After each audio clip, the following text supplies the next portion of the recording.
What's up, fake footballers? Welcome to the Week 11 Starts and Sits here at The Fake Football. I'm your host, Greg Smith, at Greg Sauce on Twitter. Thank you, as always, for joining us here. Let's do this. Let's get into the review of last week's picks. We start, as always, with quarterbacks from Week 10. We had Blake Bortles. He finishes QB 14, 16 points. That's okay. And then we come to the worst call of the week.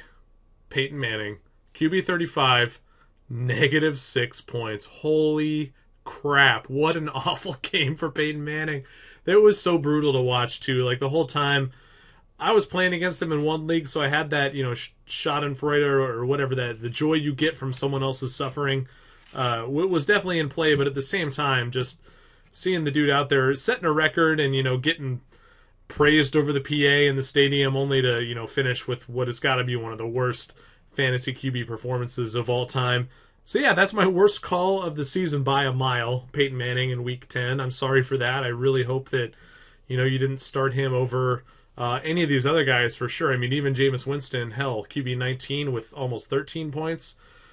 I mean, that's a QB1 performance compared to a -6 basement. So yeah, I sincerely apologize. I really did think the matchup was set up well for Manning, but that Chiefs defense is pretty good, and we can keep that in mind going forward. But this is more about Peyton. He's not the guy we're used to. It's sad but true, and we just got to live in that world. Joe Flacco, QB7 with a little over 20 points, and Kirk Cousins, man, God bless that Saints defense. He almost had 29 points, and they finished as QB1. On the sit side, Russell Wilson, I had him pegged right around QB, 15 in my rankings. I had him as high as 13 earlier in the week and then kind of talked myself out of it based upon him being a sit. And, I just didn't like the way things were lining up for him going up against Arizona. He did okay. He had 16.8 points, finished as QB 11. His floor is pretty safe. Like, that was a pretty bad game for Russell Wilson, and he did just fine. Ryan Tannehill, similar. He finishes QB 13, which is good. I mean, 16.5 points is you'll take that from your quarterback. Cutler, boy, man, Cutler really put a hurting on that Rams defense. Finishes the QB 3, almost 25 points. That was out of the blue. That really surprised me, and I gotta say, Jay Cutler garnered a little bit more respect from yours truly. Marcus Mariota, right in line with what we expected. Ranked him 22nd. He finished 25th among quarterbacks, so about 8 points. That was really just a bad matchup, and it's easier, I think, for younger quarterbacks like Mariota, like your Jameis Winstons, to struggle, of course, because they're still learning how to play quarterback in the NFL, whereas a guy like Cutler can succeed in the face of a tougher matchup. Not that I did not expect this sort of an explosion from Cutler, but we can't be right all the time. Alex Smith also outperformed my expectations. I had him really low, 28th, just based upon the matchup with the Denver defense. And they've had a couple injuries there in Denver, and I think that's made their defense a little less scary. With that said, they're still formidable, and I don't think you want to start anybody shaky against them, quarterback or otherwise. But that Alex Smith did okay. This is kind of the quintessential Alex Smith season, where he finishes between like QB 12 and QB 17 every week. He had about 16 points. Let's move on to running backs. LeGarrette Blount, ranked him 10th. He finished 10th, 13.7 points. That was a good call. Giovanni Bernard underperformed, man. I mean, the whole Bengals offense did in general. The Houston defense finally seems to have woken up from their first half slumber. A lot of us, myself included, pegged them as a defense that really had to be reckoned with when you're choosing your fantasy plays against them. But based upon what we saw through the beginning of the season, that didn't really bear out, and it got to the point where coming into that matchup Monday night, I mean, undefeated Bengals going in there against Houston, it just looked like it was going to be a cakewalk. I thought that both Bernard and Jeremy Hill would have quality days running the ball, and Bernard did okay. I mean, 8 points, RB22, but Jeremy Hill, man, talk about shattered expectations from the preseason. Forget about the Houston defense. Jeremy Hill stinks. What the hell, man? I mean, he's just not a guy you can trust right now, and it seems like Bernard is the only Cincinnati back you want to own at this point. I don't know if you want to trade off Jeremy Hill. You probably can't get anything for him, but you definitely can't be starting him, and that's too bad because this matchup did look tasty at the time.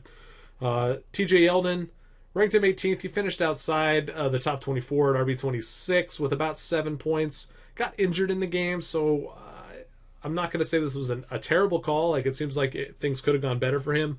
That said, this week, he was questionable leading into Thursday Night Football. He's playing as I speak. I don't know. I haven't checked the box score yet. I'm not exactly sure how those teams are doing, but we'll check back in right before we get into next week's matchups. Moving on, James Starks, RB20 with about 9.5 points.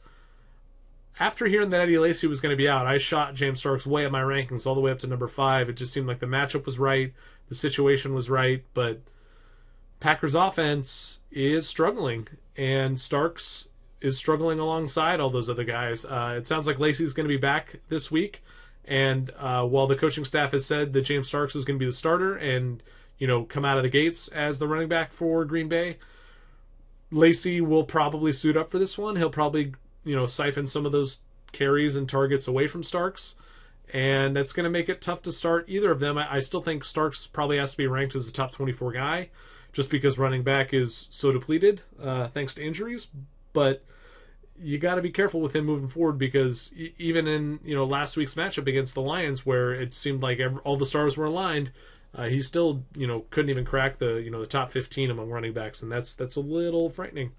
Theo Riddick also had a disappointing day. RB46. I always like him more in PPR, of course, but it seemed like this was a matchup against Green Bay where they were going to fall behind. That didn't happen. Even with that said, I would have expected Riddick to get a little bit more work, and maybe the coaches want to / need to work in Amir Abdul a little bit more as the season plays out. I mean, the Lions they're not completely dead, but they're probably not making the playoffs, and they're definitely not winning the Super Bowl as constructed. So Abdul is going to have to, start to get a little bit more time in the offense, whether he's fumbling or not. And while there is that concern with him, Riddick is probably the main, loser in that equation. I mean, Joique Bell isn't going to see a whole lot more work than he has been seeing if he keeps producing the way he's been doing. So, maybe that's the rub. Maybe Abdullah takes more work from Bell, and Riddick, stays relevant as the 2-minute drill back and the third down back. But those 3-headed monster running back committees, they are terrible for fantasy owners. Let's move on. Chris Johnson, ranked him 26th. He finishes RB30, 5.8 points. That doesn't even seem that bad. That's the sad part, is RB30 with 6 points. 6 points from a running back these days, sure. I mean, honestly, you don't want that. I mean, you want to see those double-digit weeks from your running backs, and RB30 definitely means that there were a lot of other backs you could have been using that played better. But yeah, Johnson has another tough matchup this week. We'll get to him a little bit later. Alfred Blue did nothing. That was a fine call. Eddie Lacy didn't play. Antonio Andrews, pretty easy along the lines of that Marcus Mariota call. The Titans just weren't really looking good on paper, and that turned out to be true once they played the game. RB60 with under 1 point for Andrews. That's completely abysmal. Rashad Jennings, RB32, 5 points, right in line with Chris Johnson.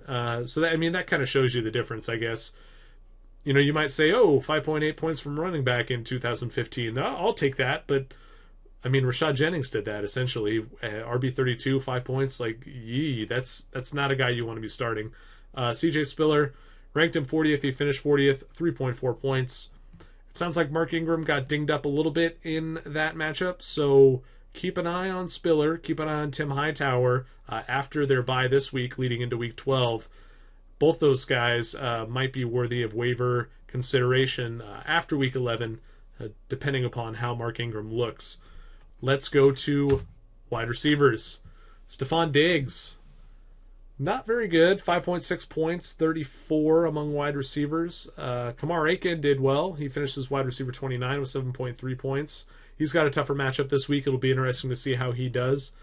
Jordan Matthews, man, just the disappointments continue with this guy. A wide receiver 66, 2.1 points. That was a bad call. Deshaun Jackson, Pierre Garçon.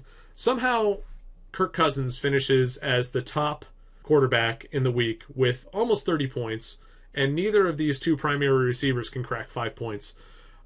I'm going to say that that's not going to happen every time that Kirk Cousins does that well in the passing game. I mean, Jordan Reed is clearly the guy you want to own the most of all the pass catching options there in Washington, but I have a feeling if another nice matchup like this shows up, you shouldn't, hold this week against Jackson and Garcon. I don't know. It just seems like things could have broken a lot better for both of them. Garcon in particular, with only 1 point, that does not compute. That does not make sense. I mean, there is the emergence of Jamison Crowder that we need to account for. That matters, and he is going to take targets away from these two. But I still think that Jackson and Garcon are going to have value if that Washington passing game is going to succeed. Kenny Stills, not as bad as the Peyton Manning call, but pretty terrible. Did not score a point, which is really brutal. Wide receiver 100. So if you want to know how many wide receivers scored points in Week 11, it was 99, because Kenny Stills finishes wide receiver 100. Chris Givens was a good call. He caught a touchdown. Wide receiver 17, almost 10 points. Let's go over to the sits from last week. Ted Ginn Jr., wide receiver 42, 4.5 points. Golden Tate, wide receiver 32, 6.3 points. Mike Wallace, wide receiver 64, 2.2 points. Nothing to see here. All those were fine calls. None of those guys did anything spectacular.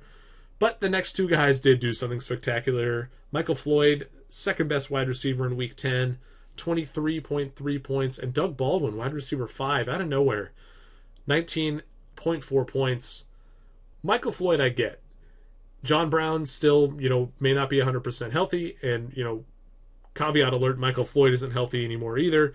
But the Cardinals spread it around. I get that. John Brown doesn't catch a ball. He has a couple targets, draws a pass interference here or there. Jerron Brown gets involved. Larry Fitzgerald is a target monster as always. Michael Floyd becomes the secondary receiver for a week. I get it. But Doug Baldwin, where did this come from, dude? I mean, yes, he's the number one wide receiver on that team, but a top 10 finish with 19 points is not something I've ever come to expect from Doug Baldwin. And it's probably his best week of the season. Don't let this one performance color your perception of Baldwin too much going forward. Harry Douglas, ranked in 58th, finished 58th, 2.6 points. This was admittedly a fairly easy call. I mentioned this in last week's video. It was more kind of pointing out the fact that Harry Douglas did well in the previous week, in Week 9, because he had a nice matchup, and in Week 10 that matchup was not nice at all, and that you shouldn't be using him, and that turned out to be correct. Again, Mariota and the Titans offense are fairly easy to predict because they're, pretty basic as an offense. Let's go to tight ends. Eric Ebron, second on his team in targets behind Calvin Johnson. 8 targets, only finishes with 2.8 points against the Packers. I feel like the process there was good. He just couldn't deliver. Finished as tight end 31. Delaney Walker was fine. 5.2 points, 19 among tight ends. Not great, but not terrible. I mean, it was actually a pretty good scoring week for tight ends in general. Crockett Gilmore was a good call. He got a touchdown, as predicted. Tight ends 7, 10.2 points. Could be more of the same this week and going forward. When the Ravens get down into the red zone, it's tough for them to punch it in with a guy like Forsett, and their receivers, aside from Gilmore, are not very big. And not only is Gilmore huge, a giant target in the red zone, he does have pretty good ball skills. He's going to haul in more touchdown passes as the season plays out. Kyle Rudolph, a lot like Ebron, I mean, he actually led his team in targets with, get this, 4 targets. Bridgewater didn't throw to any receiver more than 4 times. Rudolph got the most, finishes tight end 46 with 0.7 points. That's absurd. The backup tight end caught a touchdown in this game. Kyle Rudolph dropped the touchdown. Again, we did okay with the call. He should have done better than he did, but for whatever reason, the football gods did not smile on Kyle Rudolph. Oh well, there's always this week. On the sit side, Martellus Bennett, good call, tight end 39, 1.8 points. Charles Clay, tied with Delaney Walker, tight end 19, 5.2 points. Both sides of that coin, outside of the top 15 or 12 tight ends, so, not great, but 5 points from a tight end, yeah, you'll probably take it. Heath Miller, even with the return of Ben Roethlisberger, unannounced return, that is, tight end 24 with 4 points. He could be better going forward if Roethlisberger can stay on the field. The Denver tight ends were my other sits, Vernon Davis and Owen Daniels. Neither of them did anything, so those were good calls. Let's get into the Game Flowbotics page. Checking in on this Tennessee-Jacksonville game. It's a barn burner, 6-3. Bunch of field goals, not a whole lot of action. It is worth noting that on the Tennessee side of the ball, passing game, Dorial Green-Beckham and Delanie Walker leading the team in targets. Each have 4 targets from Mariota. So that's an interesting development. If that continues, DGB, he's going to be a guy you want going forward. But enough about this game. You'll find out about that well before you watch this video or read the article this week. Let's get into Oakland and Detroit. Oakland slight favorites on the road here. Big total, 48.5 points. This lines up as a really good matchup for the Oakland passing game. They have the 4th best passing offense going up against Detroit's 28th ranked passing defense. So I'm a little surprised to see the line as low as it is, especially based on the large total. I'd expect Oakland to have a higher portion of that total in terms of the points expected. But with that said, the Raiders have played a lot better at home, so that factors in. And the Detroit offense and Detroit team, maybe they're waking up a little bit. This could be, a bit of a zigzag opportunity. They just beat the Packers for the first time in, so long at Lambeau. So maybe we're factoring that into this line. I'm not sure. Either way, the total suggests we should see a lot of offense, and I buy it. Both these defenses are pretty bad. With that in mind, I like a lot of the passing options. I like Matthew Stafford. I like Golden Tate, who is a guy I normally don't like. I like Eric Ebron again. Oakland gives up a lot of points to the tight end. They didn't give any up to Kyle Rudolph, but they did give up to his backup. So Ebron's another guy who'll be in my top 10, top 12 among tight ends. On the sit side, Joique Bell is a guy I'm avoiding. It's not that Oakland's rushing defense is that good, but this is more consolation to the fact that I believe that Oakland should win this game, and they should be leading for the most part. They are the better team. And so that could very well just game flow Joique Bell out of the equation and lead to more work for Riddick. But also what we discussed earlier with Amir Abdullah cutting into the workload of both other Detroit backs a little bit more as the season plays out. Bell just hasn't looked right in a couple weeks, and I have a feeling he's on the way out. Whether it's this week or next week or the week after that, I don't know, but I'm going to start hedging my bets now and avoiding Bell. Let's go to Indy and Atlanta. Atlanta 6-point favorites at home, another big total here, 47.5 points. One thing that jumped out at me right away when I looked at the DVOA numbers here is Atlanta's struggles rushing the passer with the D-line. They rank 31st in the league at adjusted sack rate with their defensive line. And Indy is generally pretty good at protecting the quarterback. They rank 4th in that same adjusted sack rate metric on their O-line. So Hasselbeck's going to have some time to throw here. He's a guy that, if you are in a 2-quarterback league and maybe you have Teddy Bridgewater, I'd rather have Hasselbeck this week. And while Hasselbeck isn't, an explicit start, he is a guy that I think is usable. His schedule gets even better after this week. So don't be afraid to deploy Hasselbeck and some of your Indianapolis receiving options. T.Y. Hilton, Dante Moncrief, Kobe Fleener is a guy that I do like a lot. In fact, thinking back, I actually should have Kobe Fleener listed as a start here. He didn't make it when I transferred over from my typed document to the spreadsheet, but that's an oversight. Just pretend it says Kobe Fleener right here underneath Leonard Hankerson. Hankerson's practicing again this week. He should be back. I think that bodes well for the Atlanta passing game. They were a lot better when Hankerson was playing. It definitely let them spread the ball out a little bit more between him and Julio Jones, Jacob Tamme, and the ancient Roddy White. But with Hankerson's return, I do believe that that's going to cut into the targets of Tamme, so Tamme's a sit for me this week. He'll still be ranked inside my top 15, and as we saw when we were reviewing last week's picks, you can finish anywhere between QB or tight end 12 and tight end 20 with 5 to 7 points. Tamme might do that. He could very well be startable, but he's not a guy that I'm actively looking to go after unless my other options are really bad. The one last thing I want to point out here is that the Atlanta defensive line is pretty good against the run. They rank 4th in adjusted line yards, and Indy doesn't get a whole lot of push up front. Their O-line ranks 18th in adjusted line yards. So temper your expectations for Frank Gore a little bit. The volume should be there, and he's their goal line back, so you can always count on, the type of points that'll come if those situations arise. But in general, this definitely lines up to be a better game for the Indy passing game rather than the running game. And Gore, while he's not a sit, just because most running backs with that much promise in terms of volume have to be used, he is a guy that, there are going to be a fair number of other running backs I rank higher. He definitely won't be, like a guaranteed top 12 guy for me. Maybe not even top 15. Check the rankings to be sure. Next up, the Jets and the Texans in Houston. Jets favored by 2.5 points. There was no over-under on this when I checked it earlier today, and I'm not sure if that's a Ryan Fitzpatrick deal or what, or maybe just the fact that Brian Hoyer was just announced as probably being out, and that TJ Yates was going to be starting. That's very good for the Jets defense if you have them, and I can understand why they don't want to put a total on the game if that's the case. But let's talk about the players that we know or think are going to play in this game. Ryan Fitzpatrick, Eric Decker, both starts for me. It sounds like Fitzpatrick's going to be good to go. And if he plays, you got to like Brandon Marshall, you got to like Eric Decker. On the other side, Alfred Blue, no thanks. Second week in a row, I just have to say no way. It's just a brutal matchup for the Houston running game. They rank 30th in rushing offense DVOA, and the Jets are the best team in the league in rushing defense DVOA.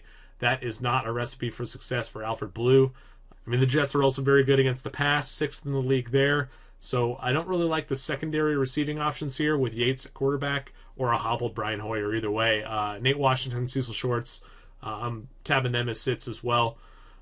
Let's go next to Tampa Bay and Philly. This one's in Philadelphia. They are 6.5 point favorites. The over-under is right at 45 points, so not too low, not too high. I tend to like the under in this matchup because the Eagles' defense is very good, second in the league, and Tampa Bay's defense is a little underrated at the very least. They rank 15th in the league, but they've been better as a team overall recently. You can see that their DVOA has improved from 0.03 to negative 0.01. I mean, it's very slight, but they are getting better. They're getting better overall as a team, moving up from 24th to 22nd in weighted DVOA. So this is a team on the rise. With that said, this is a tough matchup. Like we said, Philly's defense is very good. 3rd against the pass, 8th against the run. That does not bode well for Jameis Winston. He's a sit for me going into Week 11 here. The other big note going into this game is that we're going to see Mark Sanchez, the butt fumbler himself. I don't think he'll ever live that down. I actually think he could be good in this game. The Tampa Bay defense is not very good, particularly against the pass, where they rank 24th in the league in DVOA. So Sanchez is a decent streaming option if you need somebody like that. He's kind of like Hasselbeck. He'll be ranked in that 12 to 17 range for me at quarterback, and that's usable in a 2-quarterback league, but it's not somebody I want to tab specifically as a starter. One, because the Tampa Bay defense is a little better than they've shown, and 2, because it's Mark Sanchez. We have to be careful with that guy. He's definitely very turnover prone, and he's not somebody I'm going to readily recommend when there are a lot of other really usable quarterback options this week. Looking back to when he played last season, he was generally good for Jordan Matthews when they played together, so Matthews might get a little uptick in production going forward. Sanchez was not very good for Zach Ertz, and he is going to be a sit for me here. Monitor that. I mean, Ertz is actually a guy who I think is underperformed for reasons outside of his control so far this season. So I think a lot of fantasy analysts were expecting some positive regression, and I'm really not sure that Sanchez is the guy who's going to deliver that to us. Let's go to Denver and Chicago. Brock Osweiler, get in there, buddy. Man, poor Peyton Manning. What are we looking at in this game? Well, it's a lot easier to run against Denver than it is to pass on them. So I don't like Jay Cutler, and I don't like Martellus Bennett. Alshon Jeffrey may not even play in this game. He aggravated some injuries. He's looking questionable for this contest. So avoid those passing options if you have some better choices to make.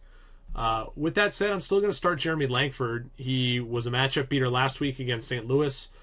Who's to say he can't be a matchup beater again this week, especially considering the fact that as I just stated, it's easier to run on Denver than it is to pass. So that's good for Langford. On the flip side, Ronnie Hillman is a guy I like this week. Chicago's running defense is second worst in the league, 31st in DVOA, and they're very bad at defending the run with their up front guys. Their defensive line last in the league in adjusted line yards with 4.69.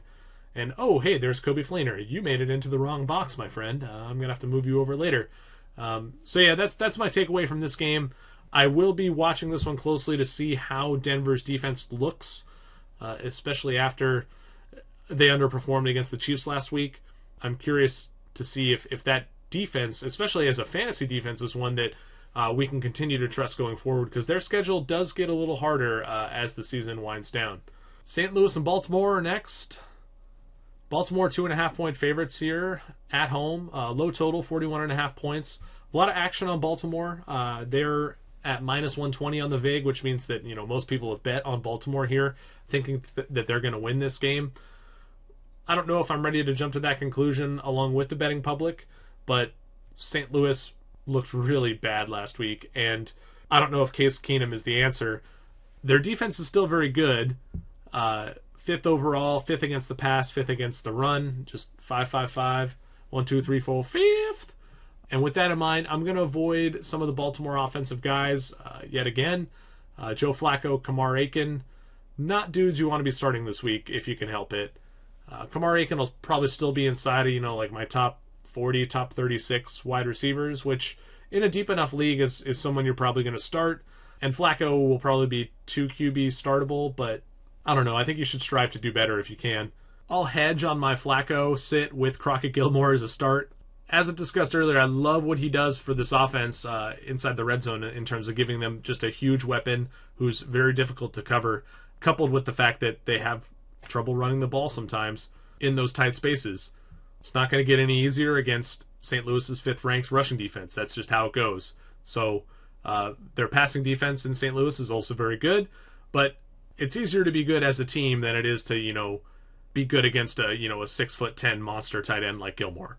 I'm not super confident in any of these 3 picks, but this is how I'd play it. I mean, you got to make some guesses when you're doing these rankings and relatively putting players up against others with different matchups in different situations.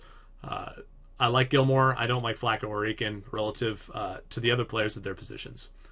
Let's go to Dallas and Miami. Dallas 1-point favorites here on the road. Tony Romo is back for this game, supposedly. 47.5-point over-under. Tony Romo, we missed you, dude. It is good to have you back. Please throw many, many touchdowns to Des Bryant. That would please me greatly. And, your old buddy Jason Witten needs some love, too. That guy has had a really rough time hanging out with Matt Castle in the passing game. Witten's back to starter status for me this week. The matchup against Miami is pretty good. Their passing defense is 26th in the league. And I have a feeling that Romo's going to stick to Old Faithful for the most part in this game. I don't love him coming off the injury, but I don't think the Cowboys would play him if he wasn't ready to go. And I think that Des Bryant and Jason Witten are reliable enough targets to make Romo look good, even if he's not a completely 100%. On the sit side, Jordan Cameron. The Dallas passing defense is decent, 17th in the league. I mean, it's mediocre. It's not great. It's not terrible. But Cameron is just a player who's fallen off the map. He's not getting nearly as many targets. I'm not sure if that's, the tight end coach leaving Cameron in to block more as the tight end, but things just haven't been going his way. And well, I'd love to see him jump back onto the score sheet for fantasy production. I just don't see it happening. They're not using him like that anymore. He's not getting the targets that we want him to see. And he might not be fully healthy either. He's always a guy who tends to be dealing with some minor ding or dent, and he's not a guy you can trust. He's a sit. The last thing I want to note on this game is that this is a good matchup for both rushing attacks. Dallas has the 9th-ranked rushing offense. They're going up against Miami's 21st-ranked rushing defense. Meanwhile, Miami is 6th in running the ball, going up against Dallas's 27th-ranked rushing defense. That may look like a better matchup for Miami. When you look at the offensive-defensive line comparison here, might give you a little bit more faith in Dallas. They have the 8th best offensive line in terms of adjusted line yards. Miami is pretty good in that regard. It's stopping the run. They rank 11th in adjusted line yards against from their D-line. So in these sorts of situations, I tend to give a little bit more credit to the offensive line and to the team that is, generally better. It's not the 8th against the 8th, it's the 8th against the 11th, right? So I think that bodes well for Dallas, but the overall matchup definitely bodes very well for Lamar Miller and Jay Ajayi as well. So I think you fire up all your running backs in this game if you need to. McFadden and Lamar Miller are no-brainers. Jay Ajayi, if you're in a deeper league and you're kind of hurting, maybe you have some guys on bye and you need a cheap flex. Ajayi is a guy I think you can probably use in limited touches both the past 2 weeks. He's scored about 4 fantasy points. If they start to give him more work, as they keep saying they're going to do in Miami, he could, put up a 5 or 6 point week, and maybe that's what you need to put you over the top if you're hurting at the running back position. Next up, Washington and Carolina. The Panthers are 7.5 point favorites at home, 45 point over under.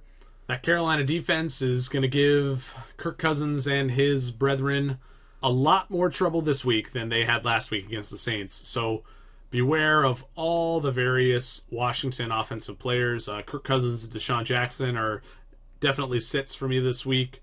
You always have to be worried about their running backs, the three-headed monster there, Matt Jones, Chris Thompson, and Alfred Morris.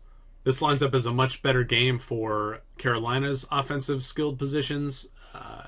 The running game in particular should have a pretty good day. Carolina ranks 5th in rushing offense DVOA. Washington on the defensive side ranks 20th, so that's a good matchup for Jonathan Stewart. If you had him, you were playing him anyway, but him and Cam Newton are both solid options this week. Let's keep it going quick. Next up to KC and San Diego. Chiefs are 3-point favorites here on the road, and a lot of actions come in on them. They're at minus 120, the VIG, 45 point over-under, and the Chiefs seem to be rounding into form. Their defense is firing on all cylinders. Alex Smith continues to be, the ultimate perfect game manager, Trent Dilfer Deluxe Edition.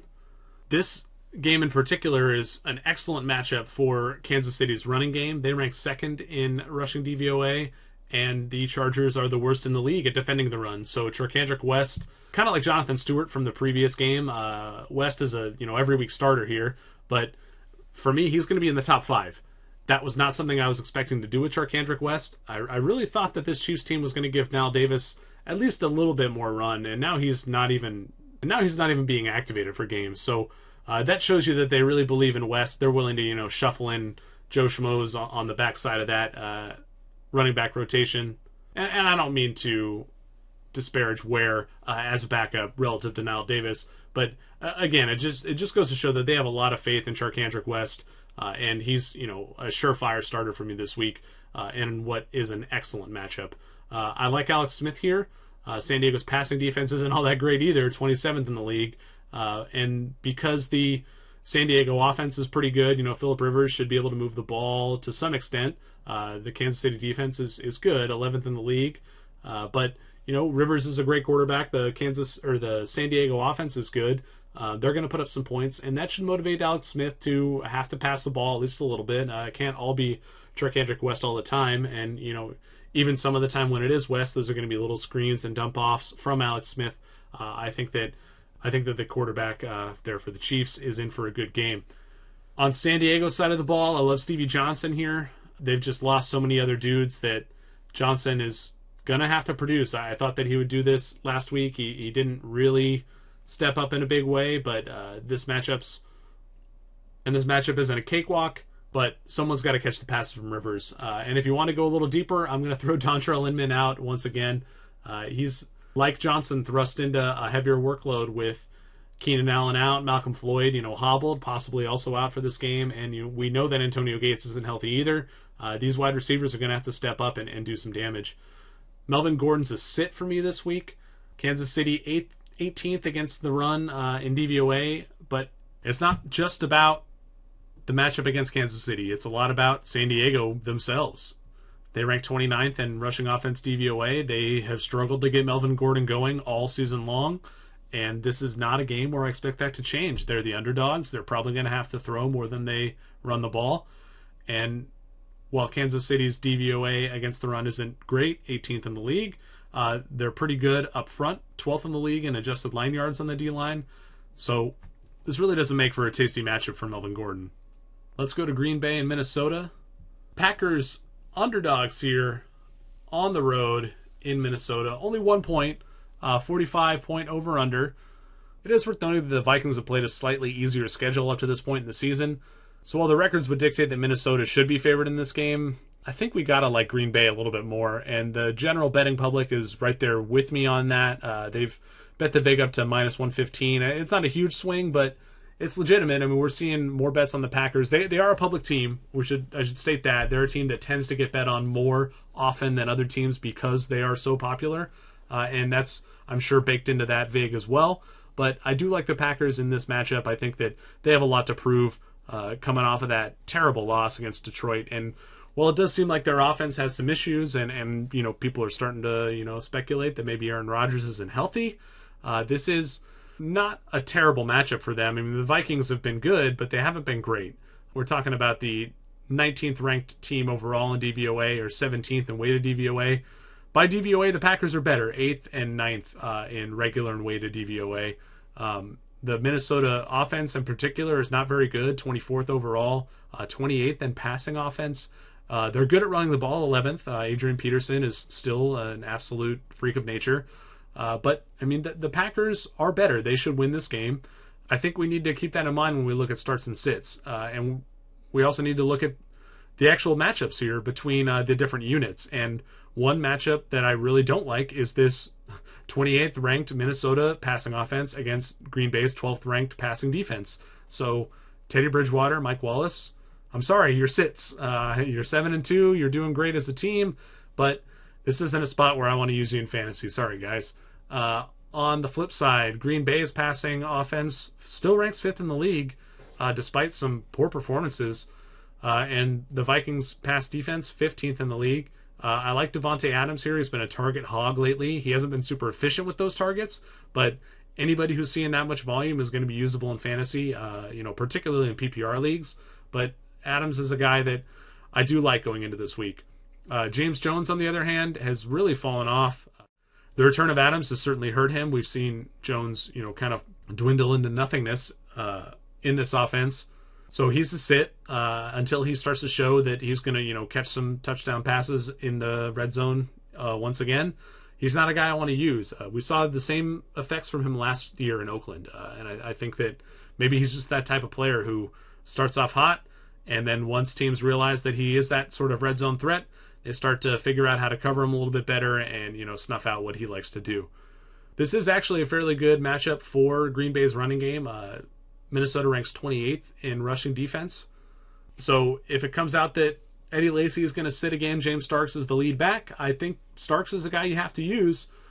I'm not going to tab him as a start because there is the chance that Lacy plays and eats into his workload, but that's something to keep in mind heading into this matchup. The last thing I want to note is that while Minnesota's rushing offense is good, 11th in the league, Green Bay's rushing defense is not nearly as bad as it was, perceived to be or shown to be statistically from the beginning of the year. I remember early on in the season, some of the DVOA numbers said that Green Bay had, like a bottom 5 rushing defense. Well, that's not the case anymore, and this just goes to show that you need to adjust as the season progresses. Green Bay ranks 17th in rushing defense DVOA. Not great, but, not terrible either. They're just kind of a middle-of-the-road rush defense, and that shouldn't discourage you from starting Adrian Peterson. He's, I think he's my number 1 ranked guy this week. Remember that Green Bay, is not the punching bag against opposing running backs that they might have seemed to be from the beginning of the year. Let's go to San Francisco and Seattle. Seattle, 12.5-point favorites here at home. Super low total, 39.5 points. So, you consider a 40-point total. You consider a 12-point line. And that implies that the Niners are slated to score about 14 points in this game. And, if you want to take the under or you want to take Seattle to beat the spread, then you expect the Niners to score even less than that. They could score 13, 10 points, 6 points. This is a terrible matchup for them. They're the worst team in the league by DVOA. They're the 3rd worst team in offense and defense individually. They really struggle to pass and run the ball and to defend the run and the pass. They're a bad team. Seattle should crush them in this game. So What are you going to do? Well, you're not going to start your 49ers, whether it's Carlos Hyde, whether it's Sean Drawn. Not using any of the running backs. Torrey Smith is another guy you can't use. This is in particular a really good game for Seattle's rushing offense. They rank third in the league, up against San Francisco's 25th ranked defense against the run. And so Marshawn Lynch is a top 10 guy if he plays. If he doesn't play, Thomas Rawls becomes a top 10 guy. If they both play, then Thomas Rawls might still be usable. If Seattle can jump out to a big enough lead, they're going to mix Rawls in. They're going to make sure that Lynch doesn't, aggravate any of the little maladies that he's been dealing with lately. So Rawls could get some run. He might be a sneaky play, kind of along the lines of Jonathan Grimes that we talked about earlier. If you just need somebody who's going to get you, 4 points, 5 points, or like Jay Ajayi, I also discussed earlier. So keep Rawls in mind for deeper leagues, and fire up Marshawn Lynch, of course, if you have him. Let's go to Sunday night's flexed games, Cincinnati and Arizona. The Bengals, 5-point underdogs here on the road. This line actually opened up at 2.5. So Arizona was favored by less than a field goal, and they got bet up so much that the line shifted to -5. That's insane. We're talking about the second best team in the league, Arizona, going up against the third best team, Cincinnati. So I'm surprised that the line didn't stick close to 3 or maybe around 4. I'm sure that a lot of this has to do with the fact that Cincinnati lost on Monday night against Houston. That's a bad omen, but they're going to want to wash the taste out of their mouths from that game. I mean, I understand it's a short week, and I do expect Arizona to win, but the line of 5 points seems a little ludicrous to me. The over-under is pretty high as well, 48.5 points. So Vegas is expecting some scoring here, and I'm not sure if all that scoring is anticipated on offense. They might be, factoring in some potential for, pick sixes and whatnot, because both these defenses are pretty solid. The Arizona defense is 6th in the league. The Cincinnati defense is 8th in the league. Of course, both the offenses are good as well. That's why these teams are great. Cincinnati is the second best offense by DVOA. Arizona the third best. It's going to be a great game. In terms of how you want to assign your starts and sits, well, I think you start your big name guys. I mean, the total implies that we should see some passing. I like the big name receivers here. AJ Green's a guy I'm not totally sold on, but him and Eifert and Larry Fitzgerald and John Brown and Michael Floyd should all be usable, assuming health and starting. Floyd sounds a little iffy for this game, so be careful. If you don't have any other options to play on Sunday night or Monday night, you might just have to start somebody else instead of Michael Floyd. Same goes for John Brown, but it sounds like Brown is a little healthier, and we didn't see him leave their game last week early like we did with Floyd. Brown continued to play. He just didn't score any damn points. This is a bad matchup in particular for the Bengals running game. They rank 13th overall in rushing offense, but Arizona's rushing defense is good, 6th in the league, and Arizona's D-line is the best in the league at limiting opposing rushing games. Cincinnati's offensive line is good. They rank 2nd in adjusted line yards, but that's going to be a battle, and I'm not starting Jeremy Hill. We talked about this earlier. He's not a guy I want to use until we see him, turn things around a little bit, and this is not a good matchup to assume that that's going to happen. Cincinnati is also fairly good against the run, 10th in rushing defense DVOA, and Arizona's rushing offense hasn't been great. I mean, we're talking about Chris Johnson, who's kind of an old fart. He's been doing great this year, don't get me wrong, but they rank 19th in rushing offense DVOA, the Cardinals. So I do think this game figures more to be focused on the passing game. A guy like Andre Ellington is a guy I'm going to tab as a start, and not, a top 24, top 12 start, but a flex start, a guy that the Cardinals should be using more. And if this game proves to be a little bit of a shootout, like the over-under would imply, then Ellington's a guy who should get a fair amount of work. David Johnson could cut into that a little bit, and that's always a concern, but I've got a feeling about Ellington. He had that big play last week. I think that that's probably going to invigorate the Arizona coaches to try and get Ellington a little bit more involved. We see those flashes, and they need to use that when they have it, especially considering the fact that their wide receivers are dinged up, that Brown and Floyd are both hurting. Ellington and David Johnson could see a little bit more work. I like Ellington this week. The one other thing I want to throw out here is that the Arizona defense is generally good against the pass. We're talking about the 4th-ranked passing defense in the NFL, but they're really not very good at getting to the quarterback with their defensive line. They rank 28th in adjusted sack rate, and Cincinnati is good at protecting the quarterback. They rank 7th in adjusted sack rate on the O-line. So Dalton should have some time to throw in this game, and I think that bodes well for Green. It bodes well for Tyler Eifert, maybe even Marvin Jones.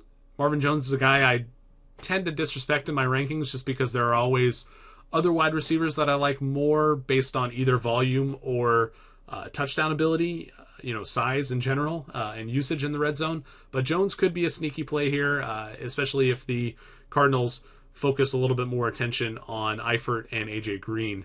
But I'm not going to tab him as a start. Just don't be surprised if he has a decent week in this matchup that appears to be, very difficult. Last up, Monday Night Football, Buffalo and New England. New England 7.5-point favorites here at home, and a little bit of action on them. The VIG's up to minus 115.